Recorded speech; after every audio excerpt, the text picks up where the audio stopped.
Hi hello friends. ಇವತ್ತು ನೋಡ್ರಿ ನಾವು ಬಿಜಾಪುರ್ನಾಗ ಹಳೆ ವಿಠೋಬನ ಗುಡಿ ಬಂದೀವಿ. ಇಷ್ಟು ರಶ್ ಇತ್ತು ಫ್ರೆಂಡ್ಸ್. ಇಲ್ಲಿ ಪಾಳೆ ಹಚ್ಚಿದ್ರು.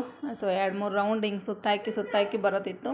ಸೊ ಪಾಳೆ ಒಳಗೆ ನಾವು ನಿಂತ್ವಿ, 1 ತಾಸು ನಿಂತು ದರ್ಶನ ಮಾಡ್ಕೊಂಡು ಹೋದ್ರಾಯ್ತು ಅಂತೇಳಿ ಬಂದಿದ್ವಿ. ಇಲ್ಲಿ ಭಜನೆ ಎಲ್ಲ ಮಾಡತ್ತಾರ. ಸೆಂಟ್ರ್ ದೇವ್ರ ಹಾಡ ಭಜನೆ ಎಲ್ಲ ನಡೆದಿತ್ತು. ಸೊ ಪಾಳೆ ಒಳಗೆ ನಿಂತು ಫೈನಲಿ ಗುಡಿ ಅಂದ್ರೆ ಅದು ಮೇನ್ ದ್ವಾರದ ಹತ್ರ ಬಂದೀವಿ. ಅಷ್ಟರೊಳಗೆ ಏನೋ ದೇವ್ರು ವರ ಕೊಟ್ಟರು. ಹನುಮಪ್ಪ ದೇವ್ರು ವರ ಕೊಟ್ಟರು, ಪೂಜಾರಿ ವರ ಕೊಡಲಿಲ್ಲ ಅಂತಾರಲ್ಲ, ಹಂಗಾಯಿತು ನಮ್ಮ ಪರಿಸ್ಥಿತಿ. ಅಷ್ಟರೊಳಗೆ ಏನೋ ಮಂಗಳಾರತಿ ಆಕತ್ತಿತ್ತು, ಹಂಗಾಗಿ ಡೋರ್ ಕ್ಲೋಸ್ ಮಾಡಿಬಿಟ್ರು. ಒಳಗೆ ಹೋಗೋಕ್ಕಾಗಲಿಲ್ಲ. ಇನ್ನು ಸ್ವಲ್ಪ ನಿಂತು ಮಂಗಳಾರತಿ ಮುಗಿಸ್ಕೊಂಡು ಆಮೇಲೆ ಒಳಗೆ ಬಂದ್ವಿ. ಫೈನಲಿ ದರ್ಶನವೂ ಆಯ್ತು ನೋಡಿರಿ. ವಿಠೋಬನ ದರ್ಶನವೂ ಆಯಿತು. ನಮಸ್ಕಾರ ಮಾಡಿಕೊಂಡು ಹೊರಗೆ ಬಂದ್ವಿ. ಹೊರಗೆ ಇಲ್ಲಿ 2 ವಿಠೋಬ ರುಕ್ಮಿಣಿ ಮೂರ್ತಿ ಇಟ್ಟಿದ್ರು. ಸೊ ಇಲ್ಲಿ ನಮಸ್ಕಾರ ಮಾಡಿಕೊಂಡು ಆರತಿ ಎಲ್ಲ ತೊಗೊಂಡು ಪ್ರಸಾದ ಎಲ್ಲ ತೊಗೊಂಡು ಹೊರಗೆ ಹೋಗ್ಬೇಕು ಅನ್ನೋಷ್ಟರೊಳಗೆ ಪಾಲ್ಕಿನೂ ಬತ್ತು. ಸೊ ಇವತ್ತು ಎಷ್ಟು ಲಕ್ಕಿ ಇದೀವಿ ನೋಡಿರಿ ನಾವು. ಪಾಲ್ಕಿ ನಮಸ್ಕಾರ ಮಾಡಿಕೊಂಡು ಹೊರಗೆ ಬಂದ್ವಿ. ಹೊರಗೆ ಇಲ್ಲೆಲ್ಲ ವೇಷ ಹಾಕ್ಕೊಂಡು ದೇವ್ರದ್ದು ಹಾಡೋದೆಲ್ಲ ಹಾಡಿಕೊಂಡು ಭಕ್ತರೆಲ್ಲ ಹೊಂಟಿದ್ರು, ಮೇಳ ಹೊಂಟಿದ್ದು.